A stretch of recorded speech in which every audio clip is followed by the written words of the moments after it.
langka. Ginataang langka. Yan, may sahog na alimasag at hipon.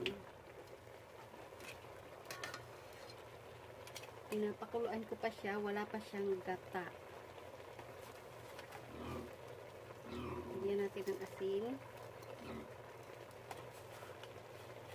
Konting asin lang muna.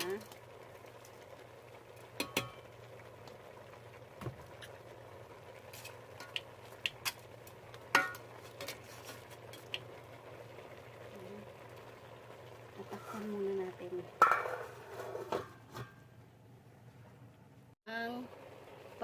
Ang unang gata, ayan, nilagyan ko na yan ng sili at sibuyas, pati luya.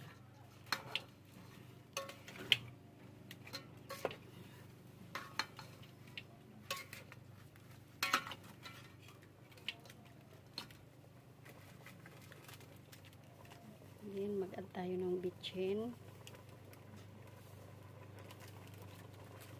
Baka naman.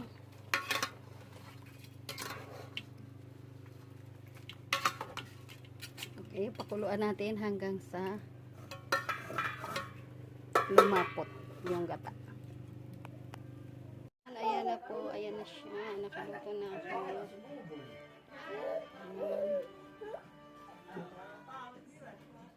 Kain tayo. Ayan, mayroon pa ba kayong platong ganyan? Antik na yan, guys.